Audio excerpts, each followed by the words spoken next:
you want to introduce yourself and tell me a little bit about yourself? Excuse me, I'm Fiona Thomson. I started here as a volunteer in '96. Since then I've done my nurse training and I work here as a nurse. And while I was training I worked on the bank and I still do a bit of volunteering. So what year? 1996? 1996. So you must have seen quite a few changes since that time? Ooh. Some things have changed and some things haven't. I mean, the atmosphere is still very home-like, very friendly. It's still all about the kids, which is what it should be. There's still a lot of the same people, obviously lots of new people as well. It's really hard to say how it's changed and how it hasn't. But I guess the ethos of Acorns and the care for the child and support for the family, maybe that's the thing that will always be the same, perhaps. Yes, and it is very much about the children and about, you know, when they come in and what they like to do, and so many. While we do have new children coming in, which is always nice to get to know them, there's a lot that you see for many years, and you get to know the families, and something like this, when you see some of the families of children that used to come here, and I've seen one child who used to come here and then turned 18 and has transitioned, and it's really nice to see all those people coming back, and it's just such a friendly atmosphere, and yeah, it's lovely. Sorry, I've got the cough as well. What could you tell me? What would a typical day at Acorns be like? What could you talk me through? Yeah, a typical day. What would that be like? Okay, I don't know that there's any such thing as a typical day at Acorns. Some staff come on at 7:30 in the morning, some come on at 9. At school term time, some of the children go to school, so it can be totally manic first thing, getting children ready for school. Then it's sort of the other children that are not going to school, you get them washed, you get them dressed, sometimes they have a bath. Sometimes you feed them breakfast, sometimes they have tube feeds, sometimes they have medicines, and then it's sort of about entertaining them, so you might spend some time in the multisensory room. If there's a fabulous magic carpet that they absolutely love playing on, and we have great fun working out different settings. There's lots of nice DVDs, sometimes you're chasing them around the garden. You might be playing hide and seek, you might just be sitting reading a story. And some days it would be nice to do all of that, but you're really busy doing the jobs that need to be done. And that's great when you get volunteers coming in. And when I used to come as a befriender, I would come in, and I used to come on a Saturday tea time, and I'd spend a couple of hours with some amazing children, playing with some fabulous toys and reading some great books. And when I'd go, people would say, "Oh, thank you so much." And I was like, well, why are you thanking me? I should be thanking you. And now on this side of it, I totally get it.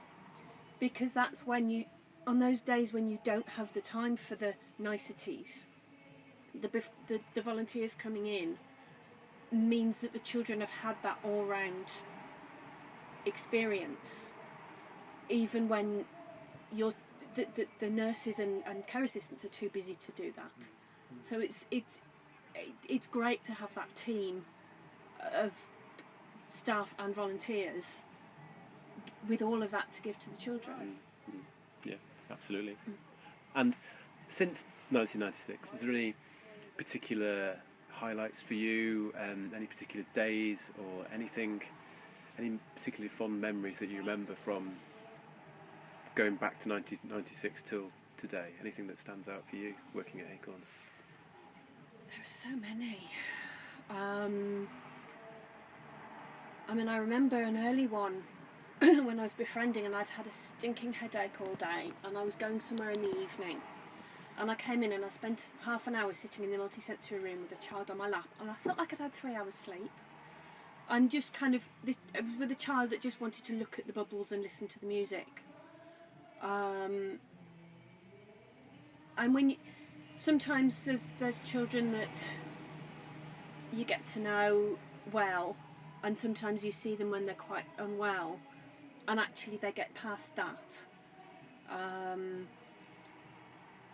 yeah, there's occasionally there's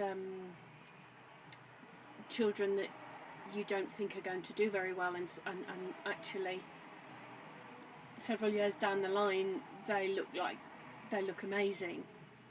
And there's obviously a few of those that you look back at. Things like this, like the fete, are just amazing. As I say, when you see people coming back and see lots of people together, there's a young lady I go out with once a month. It was through the Siblings Project. Her brothers used to come here, and we started going out once a month when she was 9, and she's now 26, and we still go out once a month.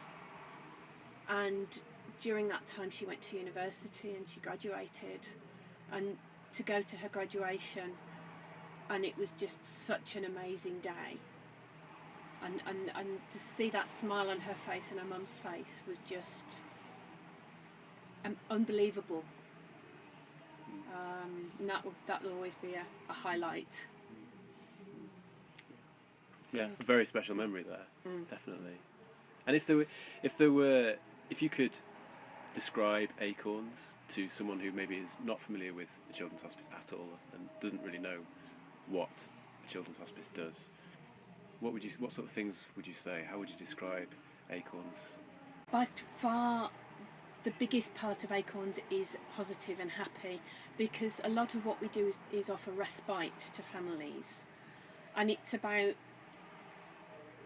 not about what the children can't do, it's about finding what they can do and what they can get pleasure from.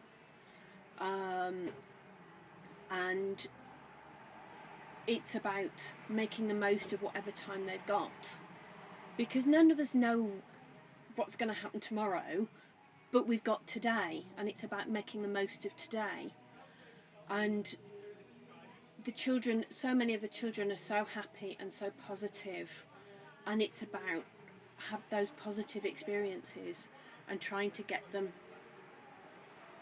to fulfill whatever potential they've got, and it's getting to know them and getting to know the families, and it's just such a lovely place, such a friendly, family feeling place. Yeah, it really is. It really is. Obviously, it's Acorns' 30th anniversary, and we're doing a lot of reflecting and looking back, and we've got lots of fond memories. Just talking generally, from growing up, do you have any fond memories? Was there any particular TV programmes that you watched or music that you listened to that you recall? I've never been massively into music that much, but I mean, and I've always watched lots of TV, so it's difficult to sort of have a favourite. I can't really think of favourite television. I've just always watched lots of TV when I've been allowed to. Yeah, I can't really. Fair enough. Well, thank you very much for your time today. Okay. Appreciate it.